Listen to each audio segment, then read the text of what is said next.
Hello guys, welcome back to my channel. मेरा नाम है शराज और आज मैं आपके लिए रिव्यू कर रहा हूँ एमजी की 500 गज की कोठी, जिसको एक ग्लॉस्टर भी बोलते हैं।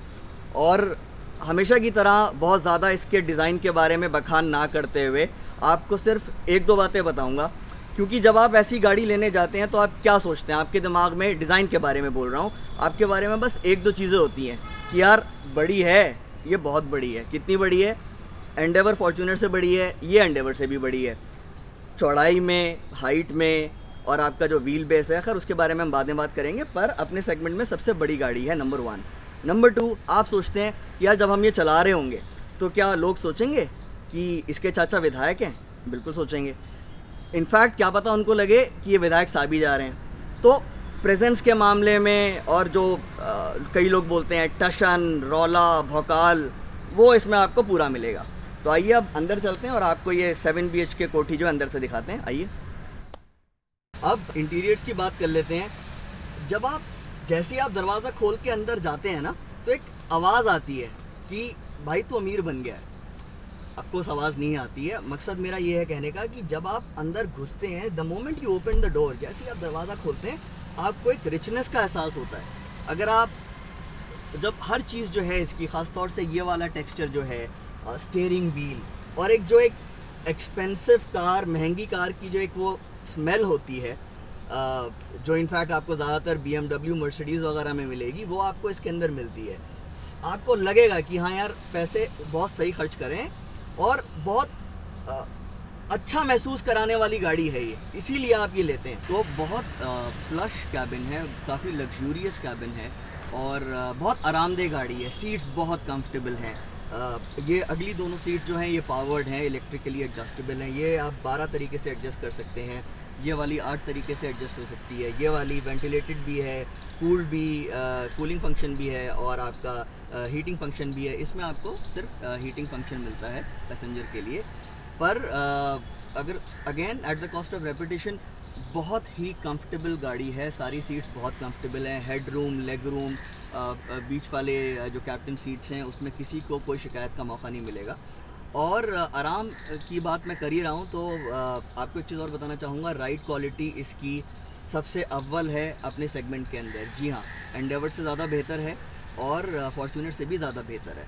तो ये यानी कि एक बहुत बड़ी चीज़ हो गई है, क्योंकि वो गाड़ियाँ बहुत अच्छी हैं, उनसे ज़्यादा अच्छी राइड क्वालिटी का मतलब है कि वाकई में राइड क्वालिटी के मामले में ये गाड़ी लेने वाली है।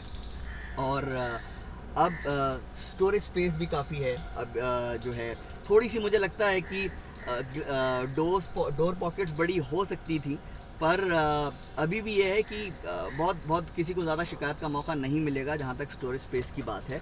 अब ग्लव बॉक्स ये वाला जो है ये थोड़ा छोटा है थोड़ा छोटा नहीं है, काफ़ी छोटा है। ये देखिए, ये इतना है, बस इतनी बड़ी गाड़ी में आपने इतना सा आपने ये ग्लव बॉक्स दे दिया।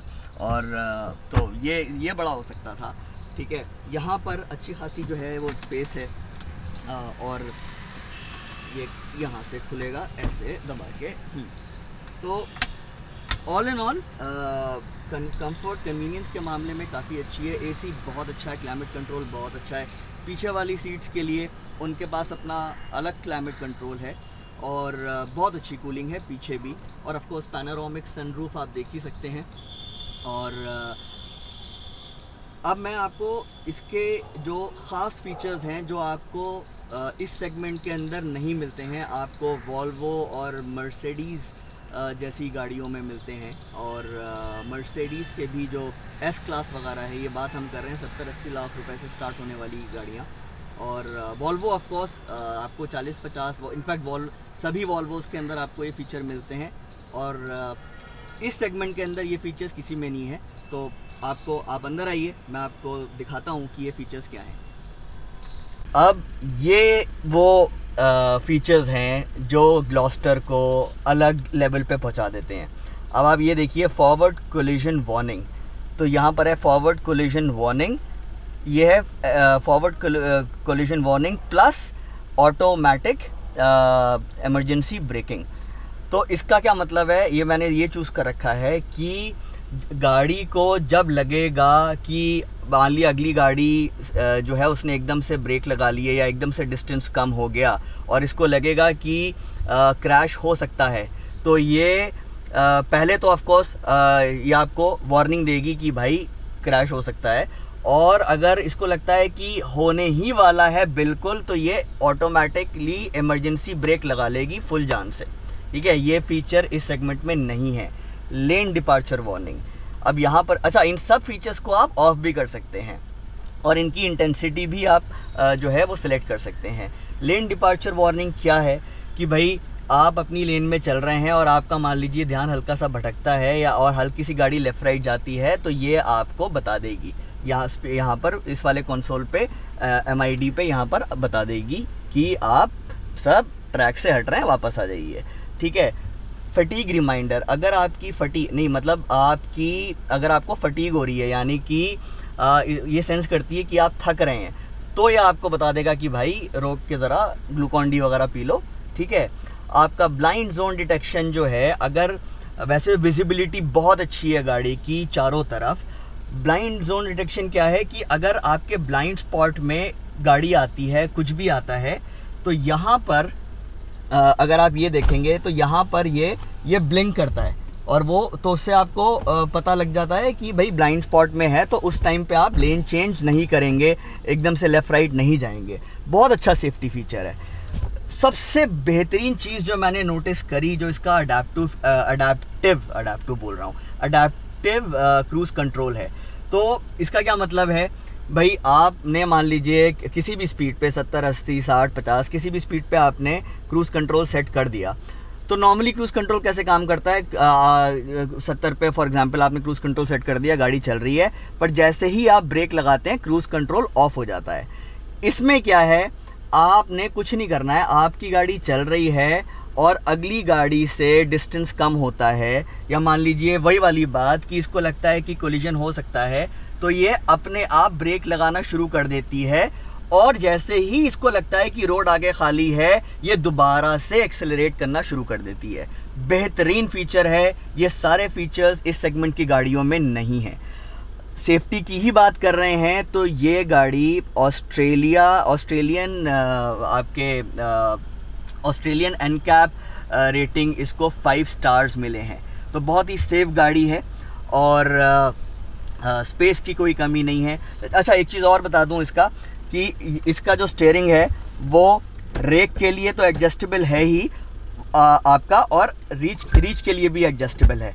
ठीक है, और ये देखिए इतना इसके अंदर आपको रेक मिलता है। अच्छा, अब ऑटोमेटिक हेडलाइट्स हैं, ऑटोमेटिक रेन सेंसिंग वाइपर्स हैं, आपका auto dimming rear view mirror है, तो ये सारे फीचर्स आपको मिलेंगे। वायरलेस चार्जिंग है यहाँ पर, और पूरी गाड़ी में आपको 12 वोल्ट सॉकेट्स की भरमार है। आप इलेक्ट्रीशियन हैं तो आपको बड़ा मज़ा आएगा ये गाड़ी चलाने में। ठीक है, एक चीज़ मैं एक्चुअली आपको बताना भूल गया, इसके ड्राइव मोड्स। ठीक है, जो इसके ड्राइविंग मोड्स हैं, ये इको मोड है, यानी कि सबसे अच्छी इकोनॉमी आपको इसमें मिलेगी। फिर आपका ये आ जाता है ऑटो मोड, आप इसमें भी रख सकते हैं इसको, पर मैं सजेस्ट करूँगा बेस्ट इकोनॉमी के लिए आप इको मोड रखिए, और इसमें भी आपको परफॉर्मेंस की कोई कमी नहीं मिलेगी। फटाफट मैं आपको परफॉर्मेंस फिगर बता देता हूँ। 218 PS है और इसकी पीक हॉर्स पावर, और 480 न्यूटन मीटर का टॉर्क है, जो अगेन सेगमेंट में बेस्ट है। तो मैं ये सजेस्ट करूँगा इको मोड में रखिए और आपको पावर की कमी महसूस ही नहीं होगी। बहुत बेहतरीन पावर है इसकी। ठीक है, और बहुत स्मूथ है, और मतलब ये नहीं है कि आपको झटके लग रहे हैं, और बहुत स्मूथ पावर डिलीवरी है। 80 किलोमीटर जो है आप क्रूज़ कर सकते हैं, करीब 1700 RPM पे चल रही होती है ये 80 के ऊपर, तो बहुत स्मूथ गाड़ी है। अच्छा, अब दोबारा बात करते हैं मोड्स की। तो इको मोड में आप चल रहे हैं, आप जो है ऑटो मोड में भी रख सकते हैं, आप स्पोर्ट मोड में रख सकते हैं, फिर आपका स्नो मोड आया।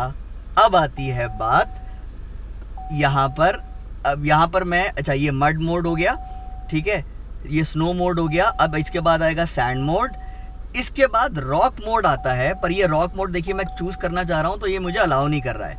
ये कहेगा कि भाई आप पहले न्यूट्रल में जाओ। ठीक है, अब मैं न्यूट्रल में चला गया। अब ये बीच में गलती से रिवर्स ड्राइव चूज़ हो गया था। तो ये 10 किलोमीटर्स पर आवर तक फ्रंट कैमरा भी ऑन रखता है। ठीक है, इसको बंद कर देते हैं। अब ये मैं न्यूट्रल में हूँ। अब अगर मैं रॉक मोड पे डालूँगा तो आप एक महसूस करेंगे कि ड्राइव लाइन एक एंगेज हो रही है।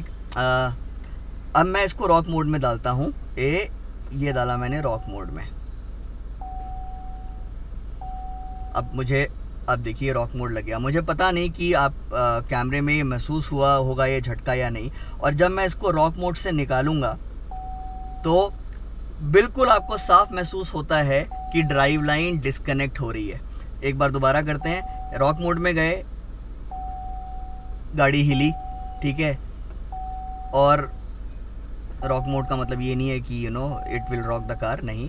तो अब यहाँ पर एक चीज़ है कि नॉर्मली ये जिन गाड़ियों में लो रेशो होता है, 4x4 लो रेशो होता है, उसका प्रोसीजर यही होता है कि आपने न्यूट्रल में डालेंगे और उसके बाद आप 4x4 लो में गाड़ी लगाएंगे। ठीक है, तो अब इसके अंदर 4x4 लो लिखा नहीं है, पर जो इसका मैकेनिज़्म है वो साफ इशारा कर रहा है कि रॉक मोड जो है वो इसका 4x4 लो रेशो है। अब लो रेशो में क्या होता है, एमजी ने बताया नहीं है कि इसका जो क्रॉल रेशो है वो कितना है। बेसिकली 4x4 लो में ये टॉर्क को कितना मल्टीप्लाई कर रही है, नॉर्मली 2 से 2.5 गुना तक होता है। ठीक है, एक और मज़े की बात आपको बताऊंगा कि इको मोड तक में यहाँ पर ये डिफरेंशियल लॉक है। और ये डिफरेंशियल लॉक नॉर्मली 4x4 लो के अंदर हम लोग जब ऑफ रोडिंग करते हैं, जिन गाड़ियों में होता है ये डिफरेंशियल लॉक, उसको लगाते हैं। पर ये इको मोड में भी आप इसको डिफरेंशियल जो है वो पिछला आप लॉक कर सकते हैं। अब अगर आप यहाँ देखेंगे, यहाँ पर दिखा रहा है ये आपका 28 डिग्री सेल्सियस के बराबर में। अगर आप देखेंगे कि इको के ऊपर यहाँ पर ये दिखा रहा है, सबसे बड़ा सबूत, इको के ऊपर डिफरेंशियल लॉक दिखा रहा है। और अगर आप यहीं पर अभी देखेंगे, जब मैं इसको अनलॉक करूँगा, हल्के से दबाऊंगा तो अनलॉक नहीं होगा। ये कह रहा है long press button to close EDL। EDL is electronic differential locker. ठीक है, यानी कि जो इसका डिफरेंशियल है आप उसको लॉक कर सकते हैं, जो कि मैंने अभी कर रखा है। अब मैं इसको लॉन्ग प्रेस करूँगा तो ये आपका दोबारा से ओपन डिफरेंशियल में कन्वर्ट हो जाएगा। ठीक है, सो बेसिकली डिफरेंशियल ओपन है, आप उसको लॉक कर सकते हैं। क्या फ़ायदा होता है उससे कि मान लीजिए आपकी गाड़ी कहीं फंसती है और आपका जो पिछले जो 2 टायर हैं, ठीक है, उनका निज़ाम ये होता है बेसिकली नॉर्मली ओपन डिफरेंशियल के अंदर कि जिस व्हील पे ट्रैक्शन नहीं होता है, जो घूम रहा होता है, सारा जो टॉर्क है वो उधर ही जा रहा होता है। एक तरह से समझ लिए कि पावर जो है, टॉर्क जो है वो पानी की तरह है। It will follow the path of least resistance. तो वो सारा वहाँ जा रहा होता है, पहिया घूम रहा होता है, आप बैठे होते हैं और वो पहिया घूम रहा होता है। तो उस टाइम पे आप क्या करते हैं, आप डिफरेंशियल को लॉक कर देते हैं। तो एक तरह से आपने एक दीवार अड़ा दी, तो अल्टीमेटली पानी क्या करेगा, वहाँ दूसरी तरफ जाएगा। तो यानी कि जो बेसिकली जो दूसरा वाला है, जहाँ पर ज़्यादा ट्रैक्शन है, जो रुका हुआ है, वहाँ पर भी पावर जाएगी। तो बेसिकली एक तरह से जो एक्सल, जो आपका एक्सल है, जो पूरी एक रॉड है आप समझ लिए, उसको वो जोड़ देगी। उसके बाद फिर वो एक साथ घूमेगा, आप निकल जाएंगे और प्रसाद चढ़ाएंगे मंदिर में। फिर ये है। तो इसमें अच्छा, इसको हमने टेस्ट नहीं करा है, पर ये प्रिंसिपल है 4x4 लो का, डिफरेंशियल लॉक का, जो मैंने आपको समझाया है। इसको अभी टेस्ट नहीं करा है। और मैं इनफैक्ट क्या टेस्ट करना चाहूँगा, मैं इको मोड में इसका डिफरेंशियल लॉक टेस्ट करना चाहूँगा। और ऑफ कोर्स जब आप रॉक मोड में जाते हैं, एक चीज़ आपको और बताऊँगा मैं, जब आप रॉक मोड में जाते हैं तो एक बार दोबारा जाएंगे रॉक मोड में, तो ये हम चले गए रॉक मोड में चले गए। अब रॉक मोड में जाते ही ट्रैक्शन कंट्रोल ऑफ हो जाएगा। ठीक है, ये भी पहचान है 4x4 लो की। जितनी गाड़ियों में 4x4 लो होता है, जब आप 4x4 लो लगाते हैं तो ट्रैक्शन कंट्रोल ऑटोमेटिकली ऑफ हो जाता है। ठीक है, तो यानी कि इस गाड़ी में 4x4 लो रेशो है और उसको अलग से इन्होंने 4x4 रेशो नाम नहीं दे रखा है, पर है इसके अंदर। और ये मेरा फर्स्ट इम्प्रेशन रिव्यू था MG ग्लॉस्टर का, और आप लोग बताइएगा आपको कैसा लगा। और बहुत तहे दिल से आप लोगों का मैं शुक्रिया अदा करना चाहूँगा पिछले वीडियो पे जो आप लोगों का बेहद प्यार मिला, इतना अच्छा रिस्पांस दिया आप लोगों ने। और उस पर मेरे पास क्वेश्चंस आ रहे हैं कि कौन सा वेरिएंट लें, और बहुत अच्छा लग रहा है कि आप लोगों को वो वीडियो बहुत पसंद आया। उम्मीद करता हूँ आपको ये भी पसंद आएगा। और इसकी जो कीमत होगी अराउंड 35-40 लाख रुपए एक शोरूम के आसपास होगी। और फिर इसका जब डिटेल में हम एक ऑफ रोड रिव्यू करेंगे वो भी आपके लिए मैं लेकर आऊँगा। और फिलहाल इतना ही। Thank you so much.